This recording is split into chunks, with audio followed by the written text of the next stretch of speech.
When it comes to being an outdoorsman, that comes to taking proper care of the meat or the fish that you're catching, and that really starts on the water. One of the very first things I do when I catch a walleye is I bleed it out. I put it in the live well and I bleed it out. And what that does is you get a perfect white fillet. It also makes it cleaner when you're cleaning the fish. It just is a lot easier. But there's also a process you want to go through when you're cleaning a walleye, and so often I see people cleaning fish and wasting just a ton of meat. And like I said, as outdoorsmen, we want to get the most out of these fish. And so the very first thing I'm going to do is I'm going to take the cheek fillets out of walleye. Now, some of the smaller walleyes, that's not really something that you really need to do. Maybe a fish like this one right here, there's just not a lot of cheek meat on a fish like that. But a fish like this one that I have sitting here on the fillet table, there is a ton of meat on that fish. And so you want to make sure you get as much of that off as possible. And by taking the cheek fillet off, the first thing you're going to have is an electric fillet knife. And the reason I use an electric fillet knife is just a lot easier. You get the most of the meat, and it just makes it so you can clean a lot of fish in a quick hurry.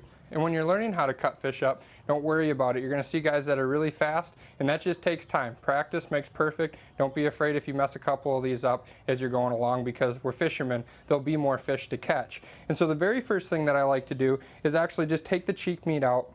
And that's as simple as basically just putting the knife up to the fish like this, and then actually just starting to cut. And you're going to pull that piece of meat off just like that. It's not a very big piece of meat, it's just a perfect little nugget right there. But that's a really good piece of meat that a lot of people forget about. And the other thing that I want to do is I actually am going to take this fillet knife and I'm going to go behind the fin here, and I'm going to go and cut basically straight down. And I'm going to cut until I feel that actual hit the backbone itself. And now I've hit the backbone, and once I felt that backbone, I'm going to turn the fillet knife and I'm going to start cutting, and I'm going to follow that fillet knife right down the back of the fish until I get all the way to the end, and I'm going to leave just a little piece of that skin on right there.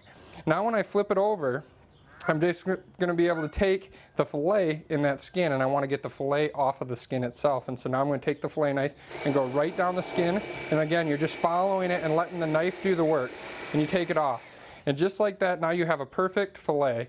But what you have to do now is you have to take that rib bone out. And so the rib bone is pretty simple. You're going to do the same thing with your fillet knife. You're going to get it on the edge of the meat right there, and you're going to follow that bone all the way down. Make sure you don't cut straight down, because there's a lot of good meat that you don't want to waste there.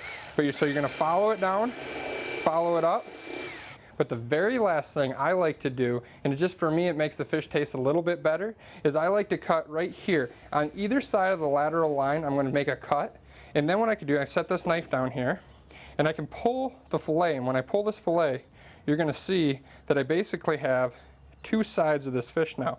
And either side of the fish is just perfect fillets, boneless. You don't have to worry about any bones. But that middle right there is called the mud line, and that has a little bit of that fishy flavor in it and a couple of bones as well. So if you take the time to do that, I think you're going to be really surprised. A lot of my friends and family, the very first time I met them, they told me that they didn't like the taste of fish. And after I cooked fish for them, they really enjoyed it. And a lot of it is because of that mud line. You get that fishy flavor out, and fish, walleye like these right here, are awesome on the table. So that's just a quick way of how to clean a walleye. It starts from being on the water and then right here to the fish cleaning house. It doesn't take a lot of time, and if you do it correctly, you're going to have a ton of meat to be able to enjoy with your family.